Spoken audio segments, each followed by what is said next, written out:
Andy, 27 days ago, we talked about NIL being one of the most revolutionary moments in college athletic history, and now we're on the verge of the SEC becoming a super conference. We don't know what else is out there, but just your reflections on really the last 7 days.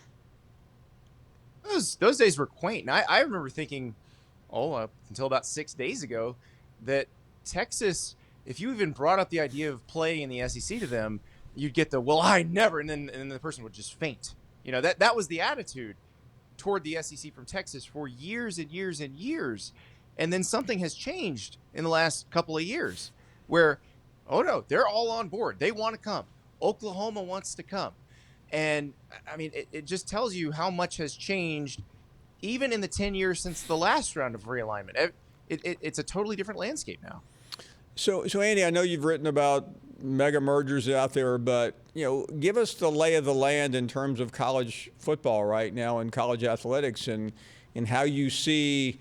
We know where the SEC is. When it happens, we're not sure. But what about the rest of the world? Well, that's the thing. We don't know what's going to happen. The 8 remaining Big 12 teams, they hold the keys to a lot of this with what they want to do. The thing is, they want some other leagues to come in and scoop them up. I'm not sure that's going to happen, and I'm not sure that's worth it for those other leagues. Because right now, it's probably not a great idea to take anybody who isn't going to pay for themselves. If you're going to take somebody, you don't want to take someone who's going to take money out of the pockets of your current members. I don't think you're going to get approval for that. So there aren't a lot of moves that can be made if you're the Big Ten, if you're the ACC, or if you're the Pac-12. And that puts those 8 who remain in a really weird spot, because they'd love for them to pick them up.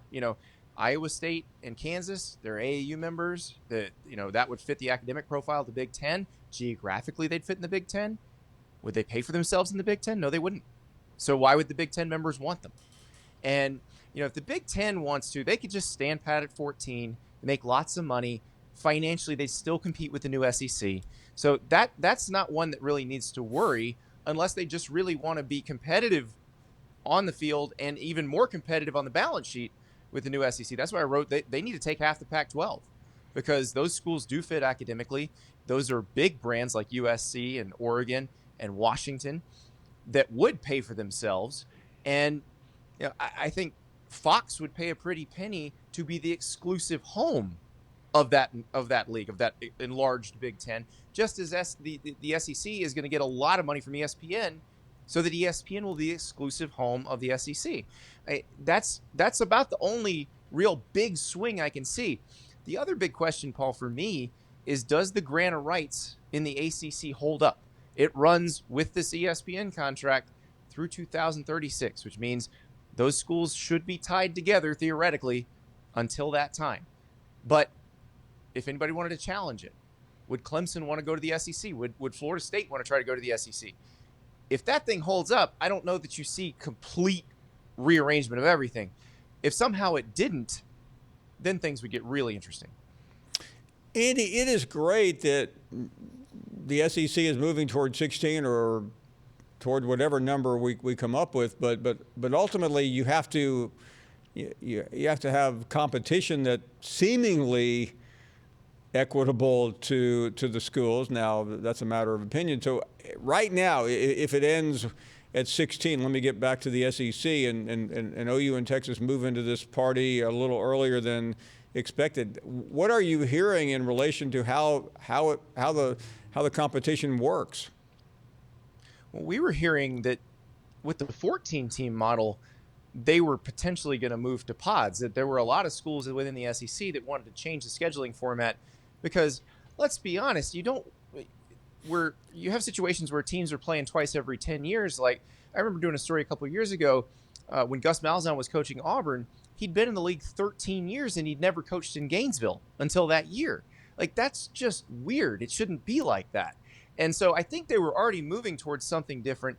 This makes it very convenient for them to move towards something different. I think the most logical way to do it is you have 4 pods of 4, and then you play everybody in your pod every year, and then you have one fixed non-pod opponent, and then you would rotate through the other pods, and you'd have to do some shuffling there to in the years where your fixed opponent is in the pod you're playing. but they could get that part figured out, and you'd be cycling through the league once every 3 years, and everybody would get to play everybody in the league if they played for 3 or 4 years in the SEC. I think that would actually feel like more of a league than the current arrangement does, because like from a football perspective, it doesn't feel like Texas A&M and Georgia are in the same conference. It doesn't feel like Florida and Auburn are in the same conference. And so I do think they can come up with a way that makes it a little more tolerable than it is now even. So it's weird that adding 2 teams might let you do that, but I think they could. So, Andy, if you got the call from Birmingham today and say, okay, give me the 4 pods, what are they? No, listen, Paul, I just want someone to sell the streaming rights to the meeting in Destin where that gets figured out, because that's a fist fight right there. I can't wait for that. And I don't know what they do. I mean, I'm in Gainesville. I assume, Florida and Georgia you'd think would be in the same pod. Would you do Florida, Georgia, South Carolina, and Tennessee, and then have Georgia's fixed opponent be Auburn, Florida's fixed opponent be LSU? I don't know if you do that. I know Florida and LSU are kind of sick of playing one another, so maybe they want something different right now. But I just would love to be a fly in the wall of that meeting, because if Texas and Oklahoma thought the Big 12 was a contentious conference when people got upset, they have no idea.